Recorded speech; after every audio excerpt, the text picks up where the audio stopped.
people through his comedy. He's only been here a few minutes. We're already laughing. You can catch his show at Punchline. He is here in studio with us this morning. Good morning. Good morning. Thank you for having me. Thanks so You look much for- fantastic at 8 o'clock in the morning. Most comedians, they don't look so good sometimes when they come in this morning.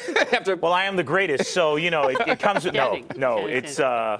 it's a pure coincidence. You know, I saw you guys and I just lit up. So that was pretty much how it. Wow. So kind. Usually people reach for alcohol, but you know, that's okay. That's whatever. Whatever. In the Let's talk morning? about- Would that help? I It's a just whole- depress it's a you whole- it's a further. Sidebar. Okay, let's talk about your career, right? You grew up in San Diego till you were about 10, right? 10 and a half years and old. take it from there. Yeah. Yeah, my dad was like, you know, we have to, after that we moved back to Beirut, where it's safe. Yeah, And, sure, yeah, okay. and, we left the dangers of, you know, the San Diego streets were just Of course. rife. It's ridiculous. Yeah. Just Ridiculous rife with, you know, I don't know how people crime are doing and it down there. the Surfers. violence. The surfer, you could get slap-boarded, you know, somebody would like with their surfboard. And it was just random. It was random, and it was terrible. So my dad was like, no, we got to go back to Beirut, you know, where things are stable. And it's, well, to be fair, when we went back to Beirut in '93, it's much like America right now. So Really? it was, yeah, it was, it had a nice, it had that little nice spice to it. You know, there was a flavor. Oh, there's a spice. There was passion in the air. Oh, yeah, I now I refer know to what this you as a mean. passionate time right now in America. But yeah, so we went back in '93, and then I always wanted to be a stand-up comic. I caught the bug here. Oh, okay. Shout out to Dana Carvey. He was the guy. Oh! Yeah. Good God, emulated. Yeah. Amazing talent. So I was 5. I memorized the set for him, and I used to go around repeating it and telling everybody when I grow up I'm going to be a stand-up comic or a Ninja Turtle.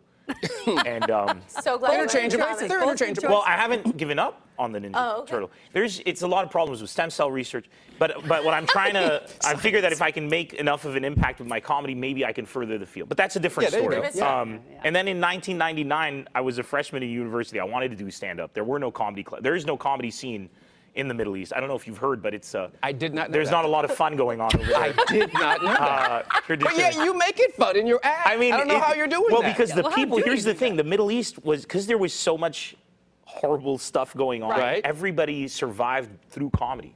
So I didn't really create something that wasn't there. I just kind of industrialized it. So everybody used to make jokes all the time. I mean, when we fought the latest wave of aggression that came into the region was ISIS. Yes, sir. And we fought them off with jokes. So a lot of people don't realize like that's Seems the most dangerous. It's the most powerful. Well, you fight them militarily, right? Right. And Yeah. but we don't brag about that because they're not. You know, here in America, ISIS was hyped up to be like an incredible paramilitary force Yeah. that could. They fight in flip-flops. So, My goodness. no, for real. And so no, I'm serious. You don't brag about fight. I mean, you lose a very important tactical military advantage when you fight in flip-flops. You know, the element of That makes surprise. sense. That makes total sense. Because it's hard to ambush somebody if you're walking and your slippers are making noise. You know, when you're walking through. Yeah, I hear, I get it. So, I get it. and 3,000 of them tried to get into Lebanon, so we heard them all the way from Syria. We're like, so we knew we were ready. But Seriously, the kind of, like, can you do political humor there? Or can that's not political. That's just every day. There is no debate. fact. Yeah, There is that's no life. debate about ISIS. Nobody's like, but no, you know, but ISIS really have a good agenda. Like, there's no. There's no debate. Like, No, yeah. Excuse me. There's no debate. Excuse me. Excuse me. Don't wrong. marginalize ISIS. Nobody's come back with that. Or Al Qaeda before them. We fought Al Qaeda Yes, before sir. them. I've been through 9 wars. My goodness. And they were essentially the funniest.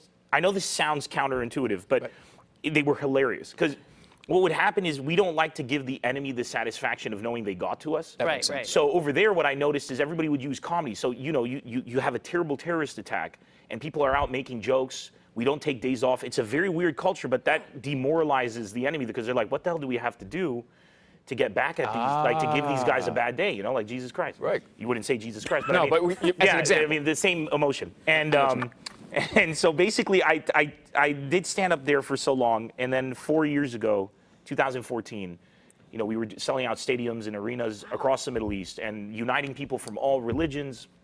I'm Christian, American. I was in Saudi Arabia with Muslims and in Lebanon with Jews and Muslims, everybody together, you know, and it was amazing. And I figured, you know, let me go to America and focus on the comedy because it's such a, you know, there's no problems like that in America. That was really what I felt in done. 2014. Yeah. I felt I could Yeah. expand and it would be very chill. But it turns out my comedy is now needed here as well. Yeah, absolutely. And you're also teaching. Right. And Believe it I or not, am through your comedy, you're teaching. And one thing that's universal. What's that? You can make jokes about ISIS in America too.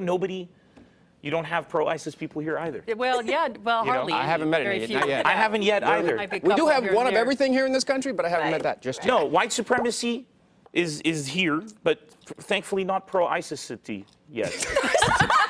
You need to go on Wikipedia and get that word. Not yet. Hey. Pro-ISIS-ity. I don't know if that's going to work, Nemr. I'm just saying, it's so good. happy to You have know, you that's today. something that I can get everybody to unite on. So I'm happy. You're awesome. Come in Thanks and for laugh. coming in. Nemr Thank you gonna for be having us. He's at the Punchline tonight through Saturday. You got to check it out. We're already dying in here. Get tickets online, and I just tweeted out a link to him at the Punchline too if you want to check that out. So thank you so much for dropping by. Thank you for having me. Stick around. Just you don't have to be on TV, but just make Hang us tight. laugh. Yeah, I'm Hang tight. down for sure. Hang tight. 'Cause I still got to talk about the whole when you had surgery and there were bombs going off outside the hospital and the windows yeah. were breaking. We'll talk That about was that. fun. Yeah. Good time.